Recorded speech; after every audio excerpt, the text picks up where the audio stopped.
Yeah, this looks incredible. I mean, there are so many colors. Fantastic. Then let's dig in. Mrs.Doubtfire. Oh, yes.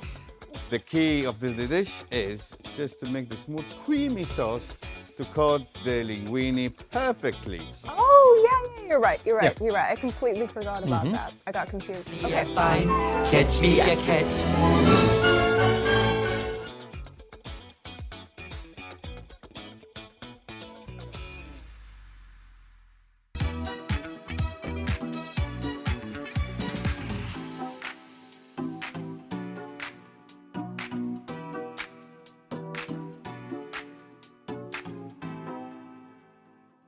Hello, movie lovers, and welcome to a new episode of Film and Flavor. I'm Zain Hassan.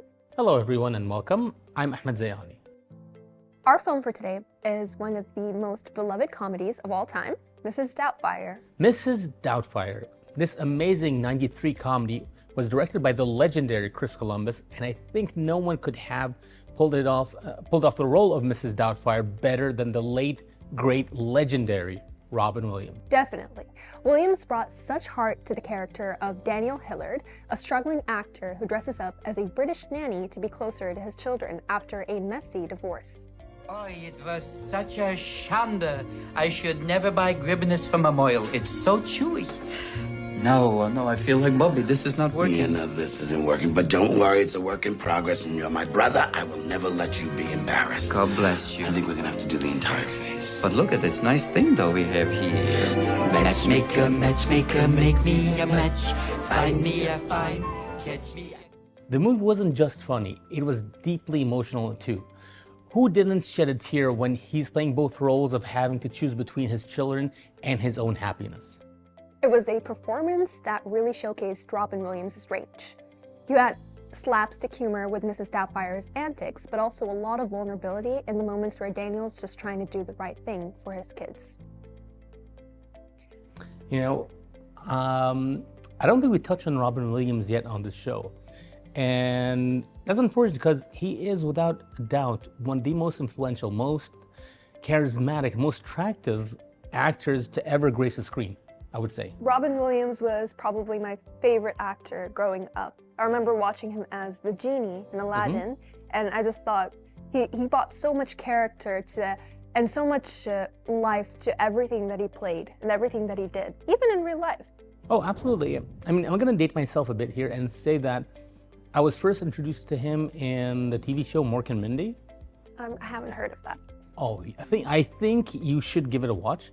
I mean, it is a TV show, a sitcom from the 70s, so there is that date factor, but he himself is such a ball of energy. He is. That he can make anything work. He has such an influential character, and I think that, you know, he plays a wide, range of roles. Like, he goes from playing the most happiest person in the world to the most saddest teacher in the world, if you get what I'm referencing. Oh, absolutely. Good Will Hunting. Absolutely.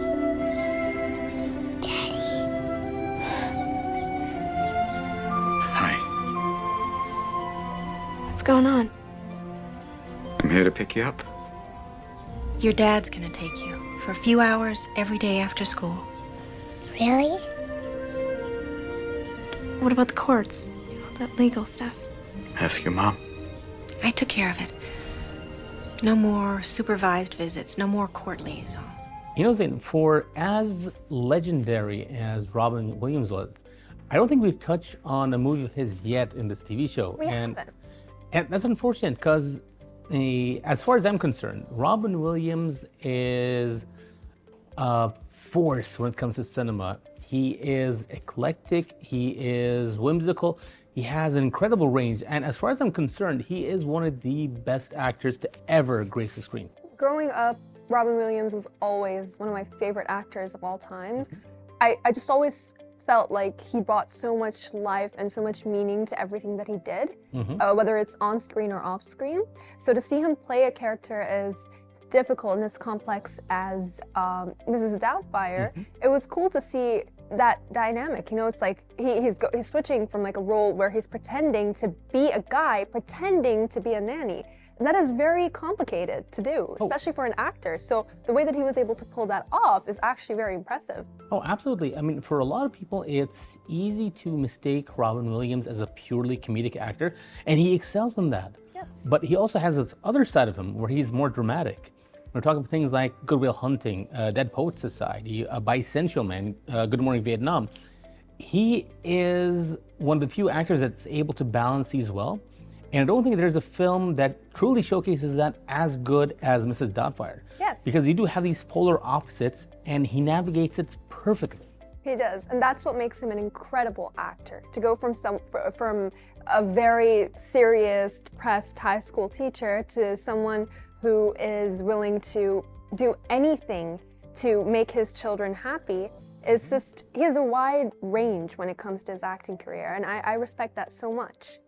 And I think we lost the man in his 60s, and even though he gave us decades of films, it still doesn't feel enough, does it? Yeah, his impact on the world is still very, very alive, if that makes sense. Yeah, absolutely does, and it speaks volumes that we are of two different generations, yet we both can speak with admiration and love for the man. For sure. Because what he offers on screen transcends that generational gap. It does, for sure. So Ahmed, what did you think of Robin Williams' portrayal of Mrs. Doubtfire? Do you think it was an accurate representation of a British nanny, or was it just stereotypical? Oh, absolutely not. Absolutely. But it is one of his best roles. I agree. Because it's very hard to play a character, much less play a character playing another character. So he's hitting on so many different levels.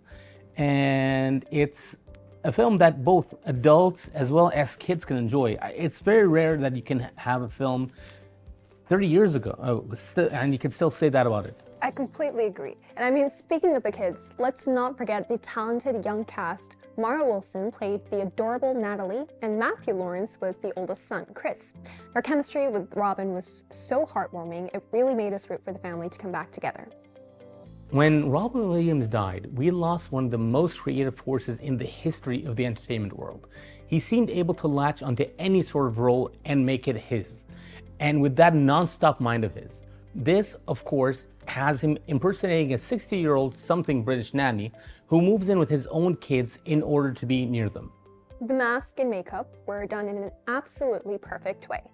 There were times when I forgot Williams was in that costume. There is a delicate touch here that really works.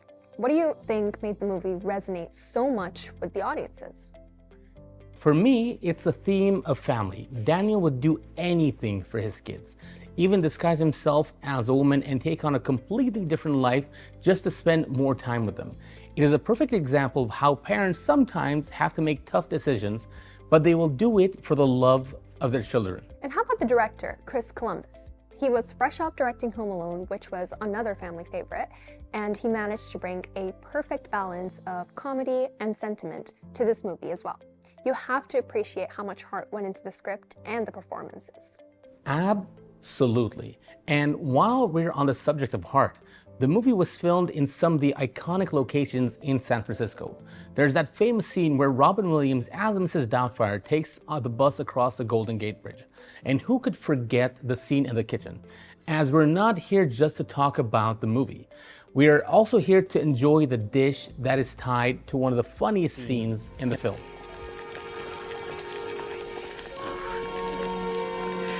Okay, pinch of basil.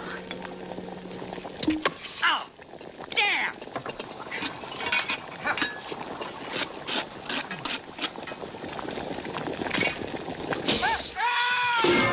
Mother!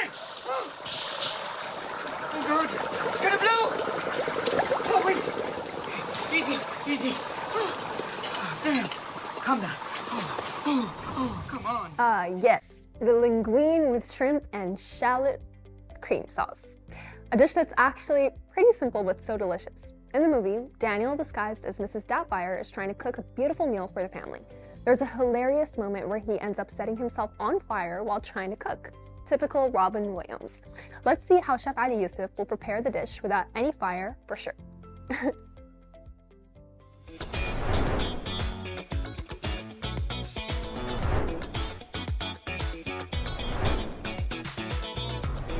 Hi everyone, I'm Chef Ali Yusuf once again, and I'm so excited today to cook the linguine with the shrimp and shallot cream sauce dish today.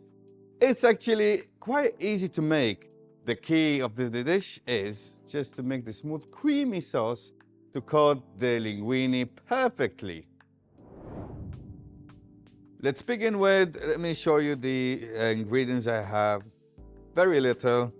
Got salt and pepper, heavy cream, garlic, Parmesan cheese, shredded Parmesan cheese. And then I got unsalted butter and shallots chopped, basil, linguine cooked and drained, as the baby carrots as well, being baked and drained. And we have also tomatoes and shrimps, and of course going to need the olive oil. Therefore, let's start this on first, and let's add the olive oil. First of all, we're going to do the shrimps.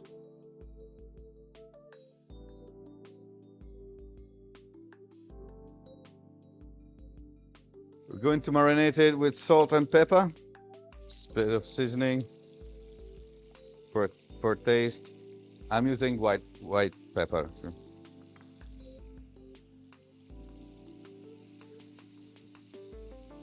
Let's get it pink so we can move to the next part. I remember that old lady was panicking to make that fast pasta for the dinner.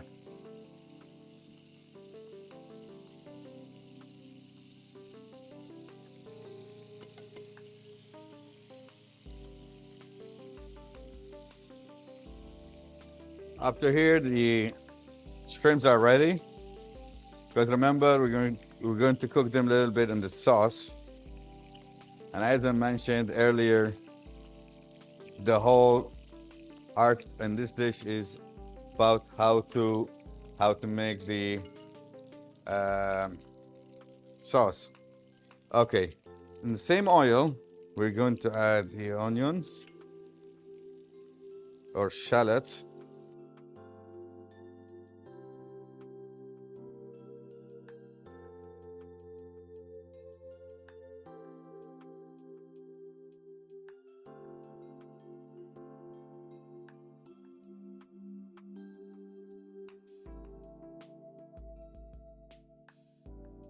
Followed by garlic.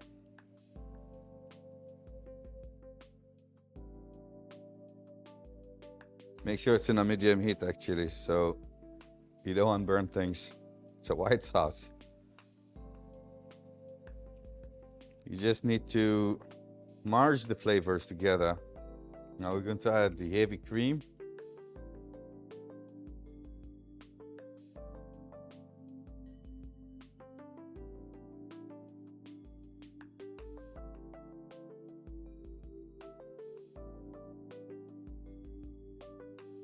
We'll bring that cream to boil, and then we're going to add the cheese. Before that, I'm going to season it with salt and pepper.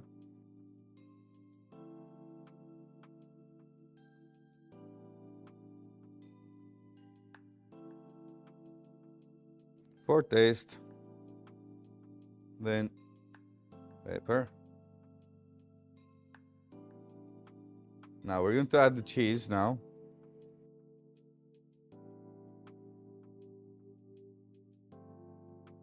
Now we're going to stir it until we melt all cheese and bring the sauce a bit heavy.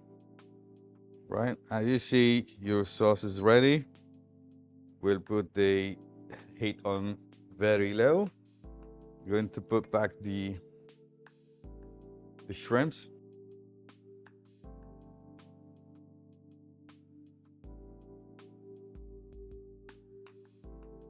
Make sure they've got enough sauce. Now, we'll leave that for seconds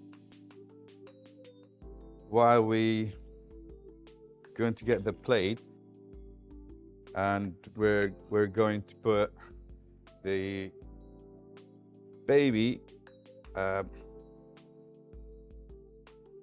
baby carrots, followed by the pasta.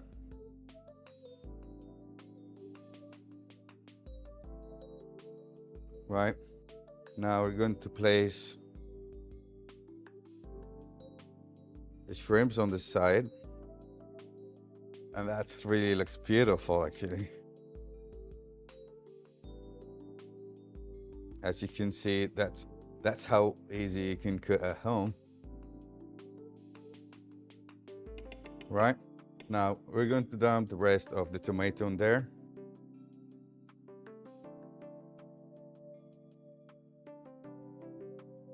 And a bit of basil.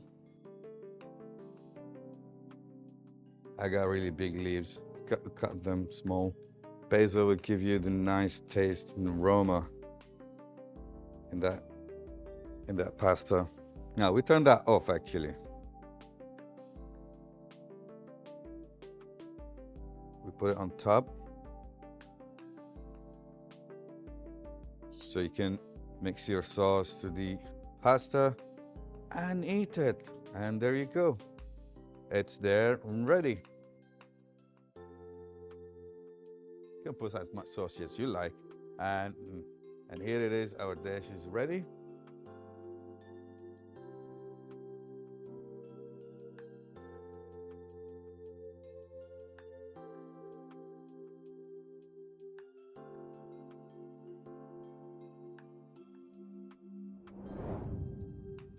Well, if you remember, Daniel was so stressed trying to cook that meal while keeping up with Mrs.Doubtfire look. And he accidentally flamed the shrimps, setting himself on fire. No fire today, I promise you. Now you have this amazing dish ready, creamy, rich, and flavorful. Just Mrs. Doubtfire, so good, but definitely not messy.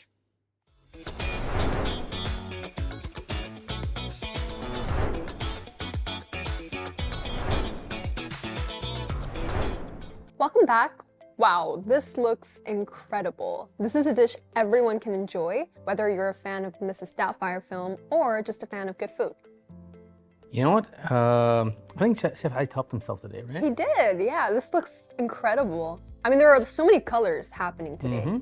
Like I'm seeing orange, I'm seeing green, I'm seeing pink for some reason. It looks cool. It's very vibrant and it yeah. smells amazing. It does. And you're okay with shrimp, right? I am completely okay with shrimp. Fantastic. And right. let's dig in. All right. Okay, let's get a spoonful of everything. I think I'm gonna cheat. I'm gonna cut my pasta. I hope I don't get canceled for this.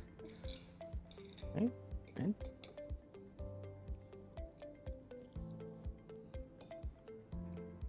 do you need help? That's all right.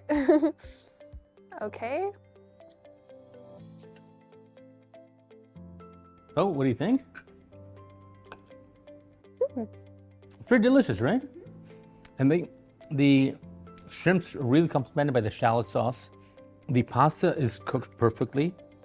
Not too rigid, not too soft. It is perfect. I mean, yeah. everything I feel like balances each other out.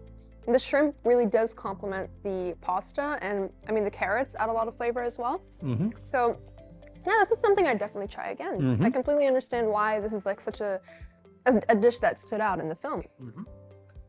So tell me, Ahmed, was this the dish that Robin Williams was making when he set himself on fire? I believe this is a dish that the boyfriend of the mother was eating when he was trying to poison him, right? Oh yeah, you're right. You're right. I completely forgot about that. I got confused. Okay. And to focus on that one point, like because I saw a re-edit of the trailer for Mrs. Doubtfire online, where they presented it as a horror film. Really? Yeah, and when you think of it in that sense, here's a guy dressed up as a woman who's forcing himself into his ex-wife's house. He's attempting to kill her new love interest. And you're thinking, okay, I think in a different alternate world, this would definitely be a horror movie. It would, for sure. I mean, it's giving stalker material. It's giving So it's like, okay, if you look at it from a child's perspective, it's completely innocent. But watching it as an adult, you kind of sense like, hey, what are you doing, Mrs. Doubtfire? What are you really doing over here? Do you really want your children back, or are you just being creepy? Exactly, and I think it's a true testament to the talents of Robin Williams. For sure. Because in the hands of a lesser actor, that probably would have been the path that the movie went down, even like in a subconscious level. For sure. The way that he played out Mrs. Doubtfire and how he was able to kind of go back and forth with the character really shows you how he is the star of the film. I completely understand why people say that he carried the film. True, and it's not just him, I would say. Like even the supporting character. Yeah. Sally Field was fantastic. She was. Like I was just gonna mention her. Like I still remember the bit where she walks into her house and sees the pony walking around. Yeah. And that breakdown that she went through, and as an adult, it makes so much sense. Because if I was in her situation, I'd probably react the exact same way as well. Yeah. And even someone like Pierce Brosnan, I think this was right around the time he was cast as James Bond. It just shows you that he's more than just a suave-looking guy. He can do comedy. He can do something more heartfelt. He can. And I love the fact that they did not make him into the villain. Yeah. Because sometimes in life, that's not the situation. He doesn't need to be evil for us to sympathize more with Robin Williams. Exactly. We sympathize with the situation, not just the person. Yes, I think the whole point of stepmothers, stepmoms, or step parents in general, they're so overly villainized in cinema history, especially because of Cinderella, I'd say. A lot of movies that tend to kind of overthrow the step parents because they're bad and they want to replace the real parents. But I like how this movie played out the love interest, the mom's love interest. He's not someone who's trying to jeopardize the family. He's not someone who's trying to replace Robin Williams. In fact, he's someone who's just trying to build a relationship with his stepchildren. Oh, absolutely. And I think the bit where it speaks volumes about this is when Robin Williams as Mrs. Doubtfire is overhearing him talking to his friend at the poolside. Yeah. And the friend is saying, oh, but why do you want to marry someone who has kids? Yeah. He said, no, they're fantastic kids and I absolutely love them. And that would have been an easy way for Chris Columbus to make him into a villain. But he did not. I really admire that. Yeah. Because not every film needs a villain. Exactly. Not this story. He chose to make him kind. Oh, absolutely. And speaking about the kids, I do think that the performances there are also equally as strong. Yes. Especially Mara Wilson. Because apparently this is the film that led her to be cast as Matilda. Oh, really? Yeah, a few years down the line. And I would have loved to see more of her as she grew up. But I mean, it makes sense that she wanted to focus more on her personal life. Yeah. And kudos to her on that. I hear that she's interested in coming back to acting now. Also seen that online. Yeah, I'd love to see her on the big screen again. She was an amazing child actor. I would love to see her. Yeah. Because, like I said, she is one of the best child actors we had. It's her, I would say it's Haley Joel Osment, Macaulay Culkin. Yeah. That's like the Mount Rushmore of child actors. Yeah, they are. Yes, absolutely. One of the most honorable creatures in all of literature. Do you know that book, Stuart Little? Yeah, it's one of my favorites. Oh, mine too. Maybe I could read it to you if I get the position. Oh, no, that would be wonderful. Really? And who is this strapping young lad? This is Chris. Hello, Christopher.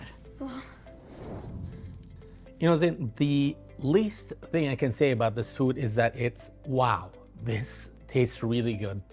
The food scene is a mix of the physical comedy and heart and emotion. While Daniel's cooking disaster is hilariously exaggerated, it also highlights the deep desire to be closer to his children and prove his worth as a parent, even if it means going to the extreme lengths, like risking his own safety in the kitchen.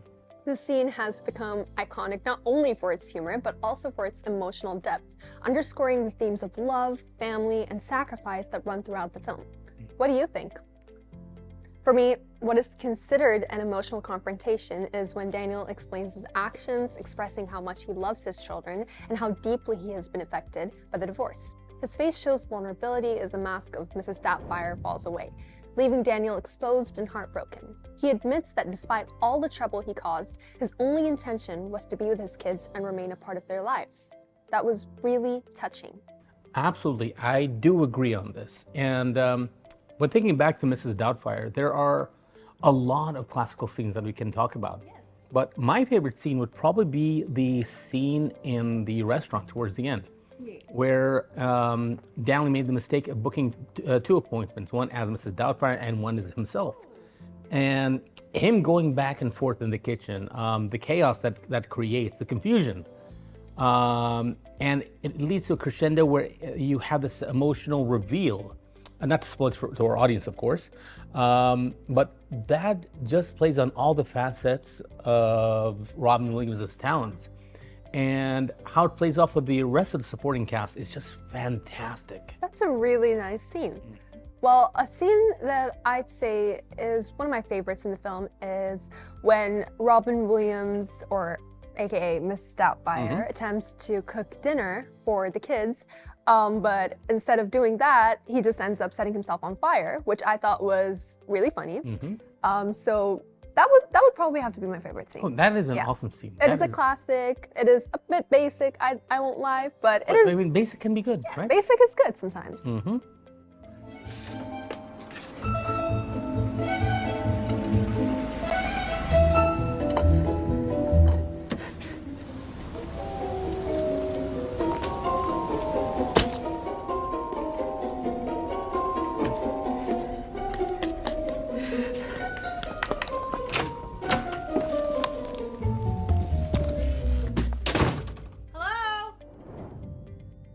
Thank you so much for tuning in, as always. And of course, a huge thanks to Chef Ali Yusuf for bringing this delicious recipe to life. And to all our viewers at home, whether you're cooking along with us or just enjoying the show, remember to cherish the close people in your life and to enjoy the little moments. That's right. Mrs. Doubtfire reminds us that sometimes we have to go an extra mile to show the people that we love how much we care. And this dish is a great way to do that. Thank you so much, and see you next time with another movie and another dish. In Film and Flavor, we always serve great films and very tasty food. Goodbye.